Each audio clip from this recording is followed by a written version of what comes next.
मोदी जी ने अपने राज्य गुजरात के जामनगर में स्थित अनंत अंबानी के प्राइवेट जू वनतारा की सैर करके और करा के बहुत अच्छा किया। उसे गाहे बेगाहे यह पता चला कि अंदर चल क्या रहा है, वरना अभी तक इस बारे में ज्यादातर लोग अंधेरे में ही थे। मोदी जी की वनतारा सफारी के बारे में जो फोटो वीडियो जारी किए गए हैं, उनसे सामने आ रहा है कि वनतारा कितना बड़ा है और उसमें किस तरह के जानवर हैं।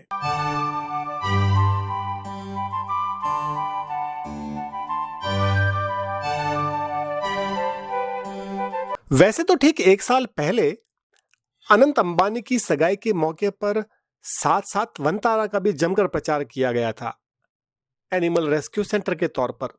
जब ज्यादा तौर पर वहां हाथियों को दिखाया गया और गोदी मीडिया के नुमाइंदों ने बाकायदा हाथियों के लिए बनी खिचड़ी जमकर भी चखी। यहां तक कि सगाई के लिए औपचारिक आमंत्रण से पहले सेव द डेट का जो संदेश भेजा गया था, उसमें भी वनतारा के तमाम जानवर छपे हुए थे। उस कार्ड ने काफी हैरानी पैदा की थी, क्योंकि ज्यादातर लोगों को इस बात का कोई अंदाजा नहीं था कि रिलायंस ने दुनिया के सबसे बड़े रिफाइनरी परिसर में जंगली जानवरों का भी एक अड्डा बना रखा है। लेकिन तब भी कुछ ज्यादा खुलासा नहीं हुआ। लोगों ने इक्का दुक्का सवाल उठाए, लेकिन वे सब दबकर रह गए। फिर इस साल जनवरी में फिर से अरुणाचल प्रदेश से हाथियों को कई ट्रकों में लाद कर जामनगर ले जाए जाने की खबरें व फोटो सामने आई तो आवाजें उठी। लेकिन बात देश के आका के खास दोस्तों की हो तो सवालों की औकात ही क्या।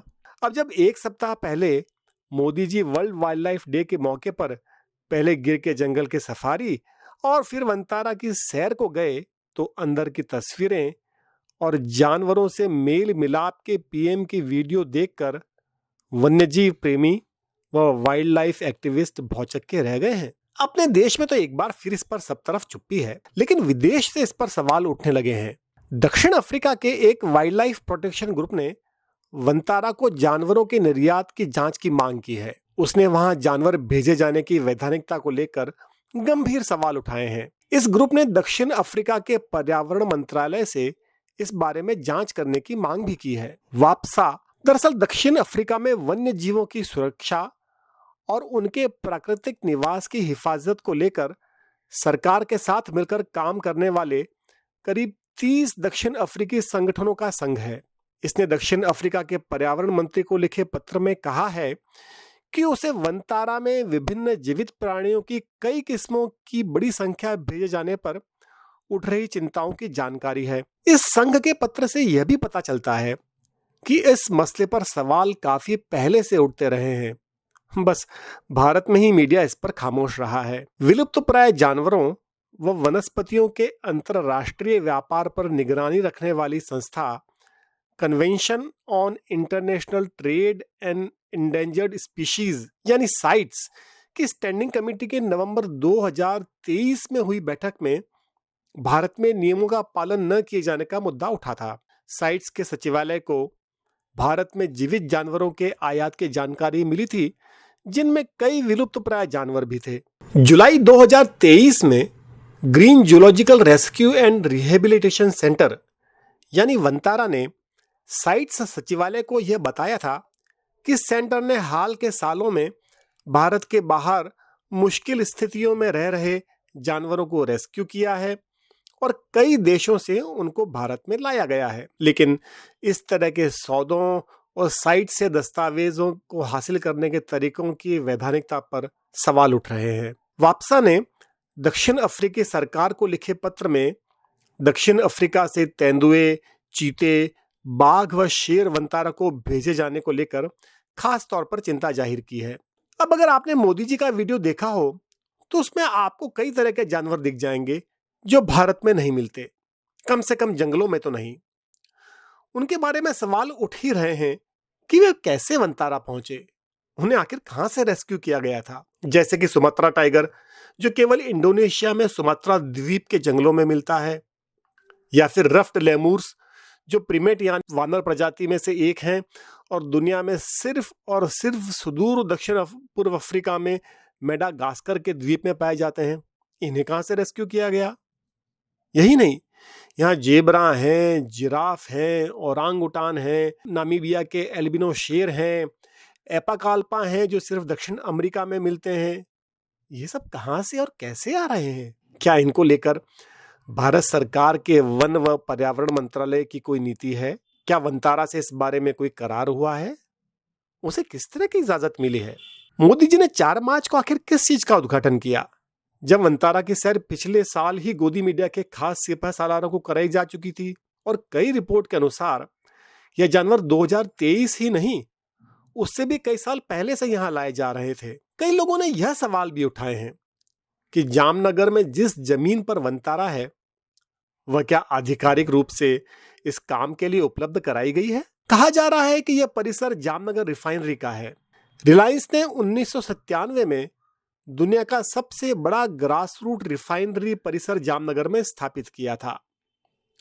उसके एक हिस्से में जंगल बसाने की योजना ने तभी से रूप लेना शुरू कर दिया था। अब वनतारा रिफाइनरी परिसर के भीतर 3000 एकड़ इलाके में फैला है। दरअसल सारे ही लोग खामोश नहीं हैं। हिमाल साउथ एशियन ने पिछले साल अनंत अंबानी की सगाई के दिनों में ही, यानी मार्च 2024 में, एक वनतारा के बारे में बहुत ही शानदार खोजी रिपोर्ट की थी। एम राजशेखर की इस रिपोर्ट में भी जानवरों को हासिल करने के तरीकों और भारत के वाइल्ड लाइफ मैनेजमेंट को लेकर गंभीर सवाल उठाए गए हैं। रिपोर्ट के अनुसार अपनी सगाई से 2 हफ्ते पहले, यानी 26 फरवरी को, अनंत ने मीडिया के सामने वनतारा के बारे में ऐलान किया।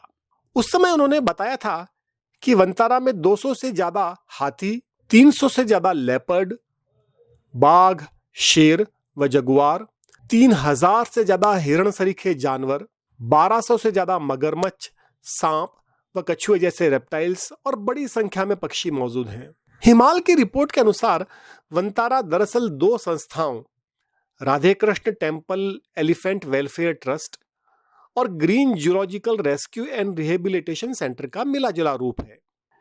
इन्होंने 2019 से लेकर आज तक बड़ी संख्या में जानवर इकट्ठा कर लिए हैं, जिनमें से खासी तादाद एंडेंजर्ड यानी लुप्तप्राय जानवरों की है। नवंबर 2022 में त्रिपुरा हाईकोर्ट ने एक उच्चाधिकार समिति इस बात पर राय देने के लिए बनाई थी कि क्या त्रिपुरा से हाथी जामनगर भेजे जाने चाहिए। उस समय समिति को पता चला था कि अप्रैल 2023 तक ट्रस्ट के पास पहले ही 170 हाथी थे, यानी 2 साल पहले। ग्रीन जूलॉजिकल ने 2022-23 की अपनी सालाना रिपोर्ट में अपने पास 134 किस्म के 3889 पशु पक्षी होने का खुलासा किया था। सगाई से पहले अनंत ने वनतारा में 4700 पशु पक्षी की संख्या बताई। यानी इस दौरान वनतारा ने पशु पक्षी की संख्या के मामले में दिल्ली के चिड़ियाघर को भी पीछे छोड़ दिया, जिसके पास 2020-21 में 100 किस्मों के केवल 1114 प्राणी थे। हिमाल की रिपोर्ट बताती है कि ग्रीन जूलॉजिकल यानी वनतारा के पास अब न्यूयॉर्क के ब्रॉन्क्स जू के बराबर संख्या में जानवर हैं। ग्रीन की 2022-23 की रिपोर्ट के अनुसार वनतारा में 857 मगरमच्छ, 227 तेंदुए, 36 हाइब्रिड शेर, 71 बाघ, 1200 से ज्यादा इगुआना और 225 अफ्रीकी स्पर्ड कछुए हैं। इनके अलावा नील मगरमच्छ, खारे पानी के मगरमच्छ, सियामीज मगरमच्छ व घड़ियाल, ग्रिजली बियर, ब्लैक बियर, अफ्रीकी शेर व चीते, Nile hippopotamus, chimpanzee, orangutan, Komodo dragon और पता नहीं क्या क्या। हिमाल में एम राजशेखर की रिपोर्ट खोजी रपट का शानदार नमूना है, जिसमें पिछले 5 सालों में वनतारा से जुड़े हर पहलू की हर एंगल से जांच की गई है। इस पर और विस्तार से बात करने की जरूरत है। इसमें दुर्लभतम जानवरों के दूसरे देशों से आयात पर ही नहीं, भारत में जानवरों को विभिन्न चिड़ियाघरों से जामनगर भेजे जाने पर, वन विभागों की भूमिका पर, अफसरों की मिलीभगत, केंद्र सरकार की भूमिका पर, भाजपा सरकार द्वारा 2018 के बाद के सालों में उदार बनाए गए वन्यजीव कानूनों पर, लगातार कमजोर होते वैधानिक कवच पर, अदालतों की भूमिका पर, वन्यजीव व्यापार पर नियंत्रण रखने वाली संस्थाओं की भूमिका पर, जामनगर में भयंकर प्रदूषण फैलाने वाले पेट्रोकेमिकल परिसर के निकट जानवरों को रखे जाने पर, और वनतारा को हर चीज मुहैया होने की बड़ी तेज गति और उसमें अंबानी परिवार की अकूत संपत्ति की भूमिका पर बहुत विस्तार से जांच की गई है। वनतारा इन सब का एक शानदार नमूना है। लेकिन जाहिर है कि अंबानियों की सगाई शादी में ढोल पीटता गोदी मीडिया इस पर कुछ नहीं बोलेगा। तमाम रीढ़हीन सेलिब्रिटी मोदी की यात्रा के बाद वनतारा के गुणगान करते कॉपी पेस्ट ट्वीट व पोस्ट करने में लग गए। ये चारण भाटों का दौर फिर से आ गया है, जिसमें सवाल उठाने की मनाही है। हमारे यहाँ तो पिछले 2 सालों में गुजरात में ही 286 शेर और 456 तेंदुए मर जाते हैं, लेकिन उस पर कोई सवाल नहीं किया जाता। हमारे यहाँ तो एक घायल सारस क्रेन को बचाकर उसे दोस्ती करने वाले युवक मोहम्मद आरिफ के खिलाफ योगी जी के उत्तर प्रदेश में वन्य जीव अधिनियम के तहत मामला दर्ज हो जाता है, क्योंकि वह मुसलमान है, कोई अनंत अंबानी नहीं। असलियत इस बात से समझ में आ जानी चाहिए कि जो सरकारें और उनके उद्योगपति मित्र हंसदेव व निकोबार के जंगलों को मटियामेट करने में लगे हैं, वे वास्तव में अपने धंधे से आगे वन्यजीव व पर्यावरण की कितनी चिंता करते होंगे। शुक्रिया।